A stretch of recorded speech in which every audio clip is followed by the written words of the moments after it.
If you want to start combining pen and watercolor, you absolutely do not need 50 paint colors, 20 brushes, and an expensive studio setup. Honestly, you can carry almost everything you need in one hand. And today, I'm going to be giving you my beginner's guide that I wish I had when I first started to pen and watercolor supplies.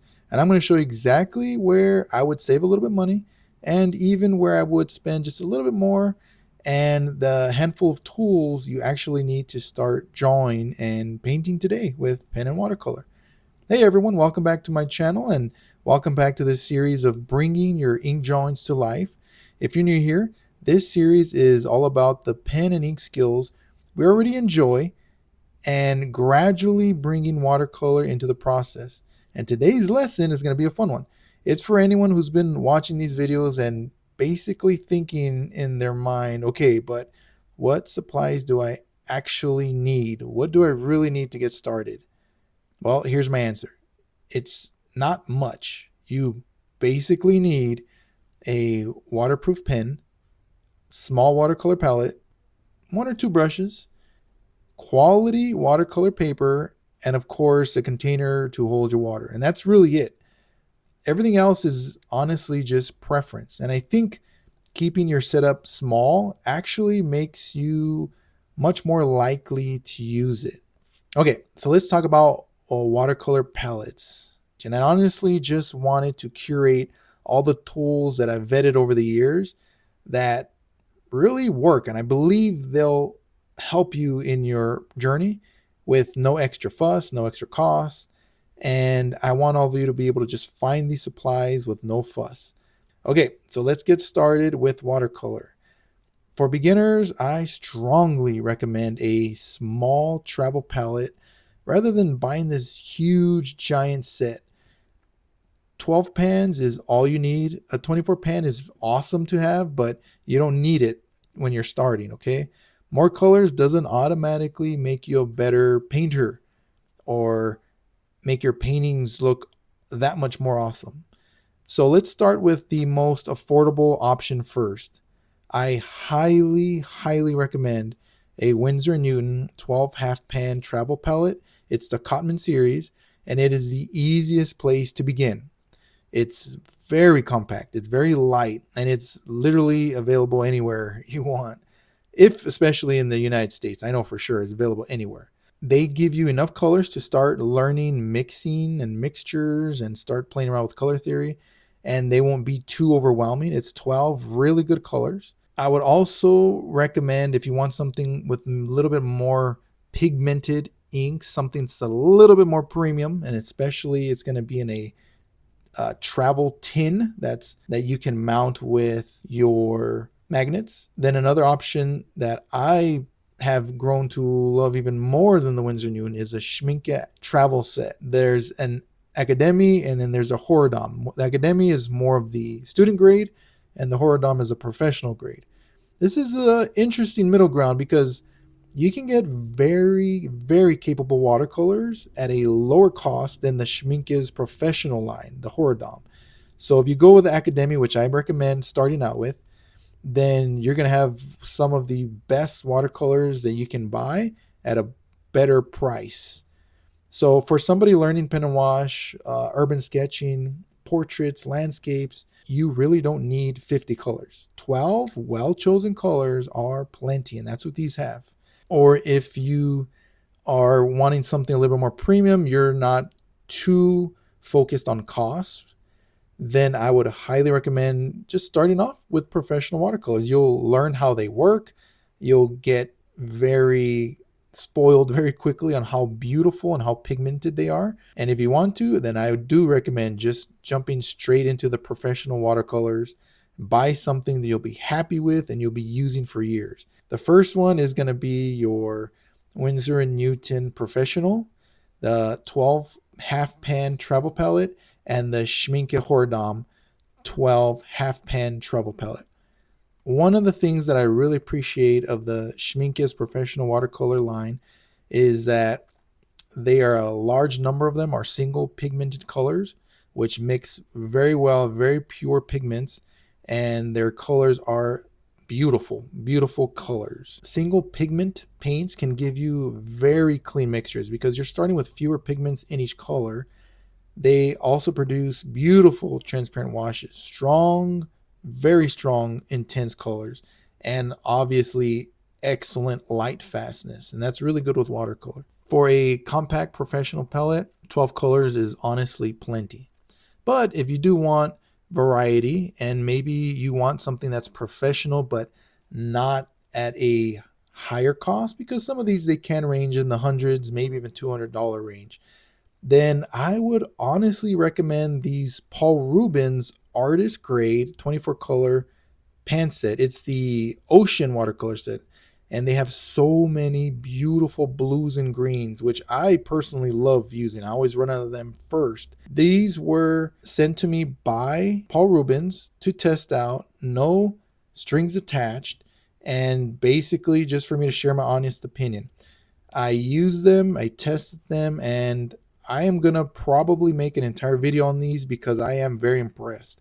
And the price of these are very, very reasonable, especially for artist grade watercolors. And I get 24, which is kind of unheard of for the price that they are. So having this many colors, again, as I mentioned, when you're starting out, 12 is all you need.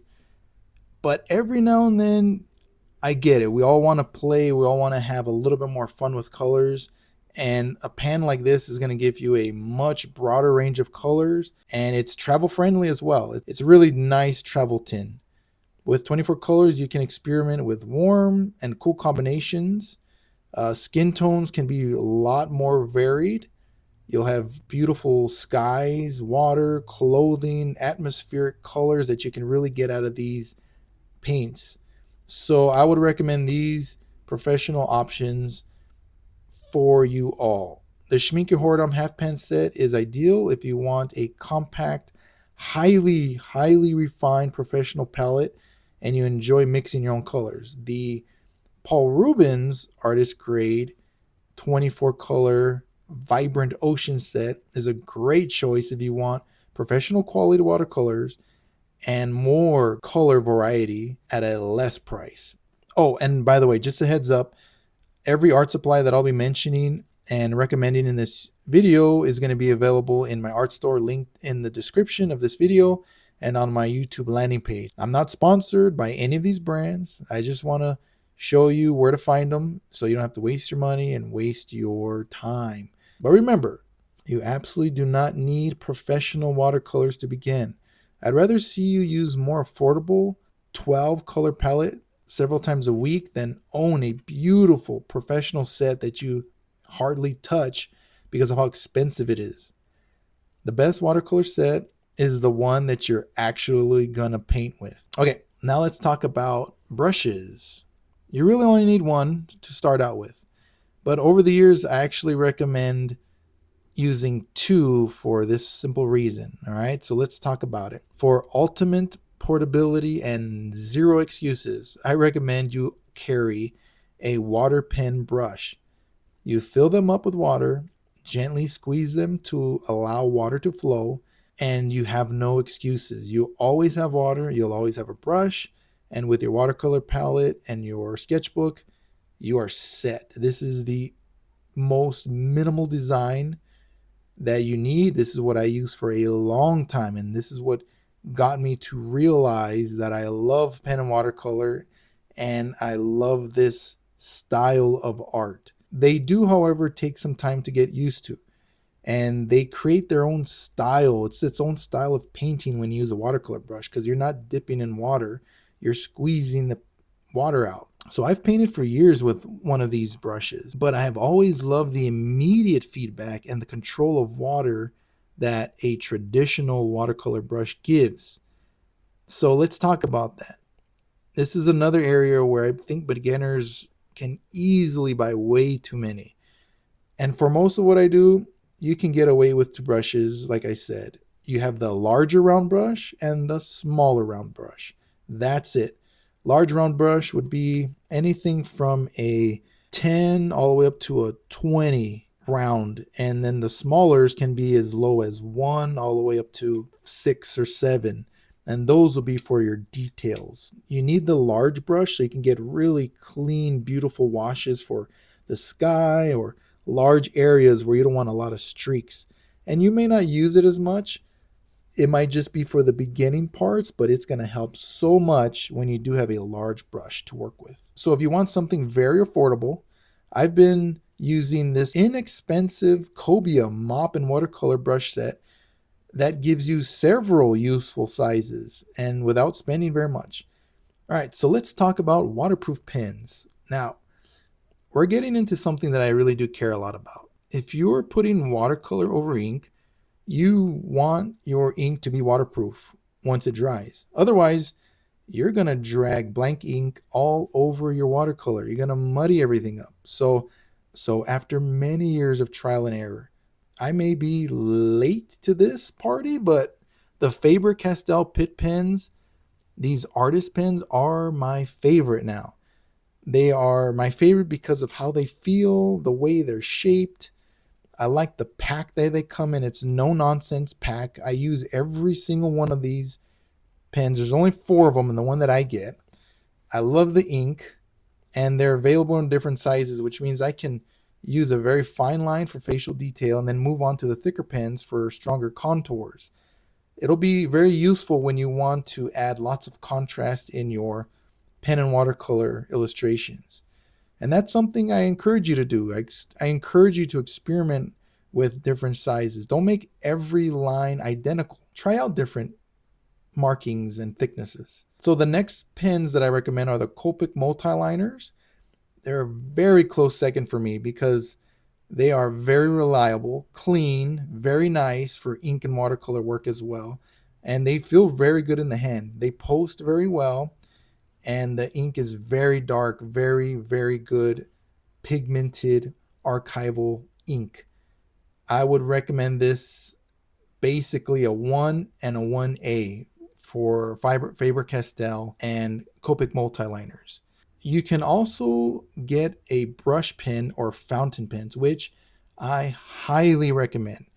I think brush pens are going to be one of your most versatile pens. I am an advocate of using a brush pen. Beautiful artwork can come out of a brush pen.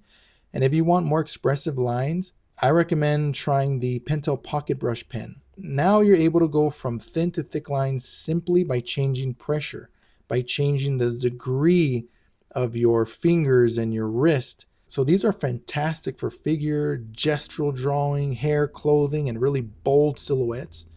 And if you really enjoy expressive sketching, another very interesting option is the Sailor Fude fountain pen, the Demanin one. I like using the 55 degree one because of the boldness that you can get. The bent nib allows you to change the line width depending on the angle you're using. And if you hold it what's called backwards, you can get very thin lines. Don't be confused if you see the nib and think that it's broken or bent. That's how it's supposed to be, and it's such a beautiful pen to work with. They are fantastic for urban sketching. You can get in tiny architectural details when you tilt the pen. You can get broad, bold marks, but you can even get some really cool, expressive lines even in your figure drawing. If you want to pair this fountain pen with your watercolors, then I would recommend grabbing yourself a converter and carbon ink. Again, all of these are not necessities. These are niceties to have. But out of all the thousands of pens out there, I do recommend trying some of these out, seeing what you can create, because it could be the style that you've been wanting and you've been searching for, and it can help you to really express yourself better. Always test your exact pen and ink combination on scrap watercolor paper before painting over an important drawing. This will help you know how long the ink takes to dry on your paper. This will help you know whether you have good paper or bad paper. All right, so speaking of paper, let's go on to sketchbooks and paper. This was a tough one for me because I always grew up drawing on copy paper, and I used to hate watercolor. I used to draw on whatever sketchbook I had. It was usually a sketching sketchbook that was meant for pencil. And once I would add ink, it would either bleed everywhere because the paper wasn't that good. And if you added watercolor, the paper would shrivel up. So Watercolor paper is quite possibly one of the most important things you can have. That and waterproof ink. And this is going to be one of the supplies that every beginner is going to notice a substantial difference. Watercolor paper really, really matters. And I still recommend starting small. A small sketchbook goes everywhere. You don't feel like you're beginning a giant painting every time you open it, and you can complete more drawings, get more practice. I have been loving using this Lightwish 100% cotton watercolor sketchbook. I've almost filled up mine, and I think it is one of the most quality ones that I've tried at a very, very affordable price. You can paint small landscapes. You can paint traveling journals, watercolor journals, portraits, urban sketching, figure studies, whatever you want. You can do it in these journals. Here's another one that is very, very impressive to me. It's the Paul Rubens 100% cotton watercolor sketchbook. The outside feels so good with this faux leather cover, and the paper quality is very good. I was very impressed using this sketchbook, which I'll show you more of it in the next video coming up. You can't go wrong with Fabriano paper, watercolor paper. Some of it may not be 100% cotton, and this is one of the few papers that I've tried that are not 100% cotton, but feel so good and they behave very well. And these are the ones that I actually do lots of my quick sketches and doodles with before I go into my 100% cotton watercolor paper. So for sketching, learning, good cellulose watercolor paper can be incredibly useful. I'm going to be there. I'll be one of the few that'll tell you you can use good quality cellulose watercolor paper. Just make sure it's Fabriano, because you're less likely to treat every page like it's super precious because it's very inexpensive. However, it is quality enough for you to try new techniques, to get good washes, to put a good amount of water and not experience it breaking apart on you. And lastly, I have to mention arches. The first time I tried arches, I was very impressed. It is the standard for a reason. And if you want the classic professional watercolor paper experience, you gotta buy arches. Again, you don't need to start off with the most expensive paper. But if watercolor becomes something you love, you'll understand pretty quickly why artists enjoy painting on this type of high quality cotton paper. So if I were starting completely from scratch today, here's how I'd make this happen. Small watercolor sketchbook, 12 color travel palette, one waterproof fine liner, one mid to large round brush, and I'd probably throw in a smaller round brush just for the finest details. Definitely a water container of any kind. Always have paper towel. You always have to have something to wipe with, and you're done. This can fit in a very small pouch. It can fit in your pocket if you have enough pockets. And because it's small, you're actually going to carry it around, and you'll have it when you have an opportunity to paint. And that's important. The best art supplies aren't necessarily the ones sitting beautifully organized on your studio. If that's your kind of thing, great. But it's going to be the ones that you actually use. So hopefully this video really helped you, because I don't want you to let your supplies and gathering supplies and trying them to become the hobby. And here's a warning that I think a lot of artists, they sometimes need, okay? Including me. Don't let buying your art supplies become a substitute for making art.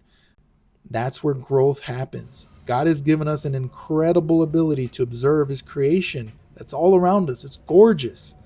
And create something out of it, out of what we see. And I think part of faithfully developing that gift of art that we have is simply using what we have. So here's your challenge. Build the smallest pen and water kit that you can. One pen, one or two brushes, a small watercolor palette, and a small sketchbook. Put it somewhere that you can actually reach it. And this week, fill in 5 small pages. So portraits, figure drawings, buildings, landscapes, it doesn't matter. Your breakfast that's right in front of you, just use it. And I hope you'll learn that by using what you have, pairing your watercolor with your ink drawings, that you can find a new lease in life to explore, to see the world differently, and use the gifts that God created you with. Until then, keep drawing, keep experimenting, keep your supplies simple, and keep developing the creative gifts that God gave you. God bless, and I'll see you on the next video.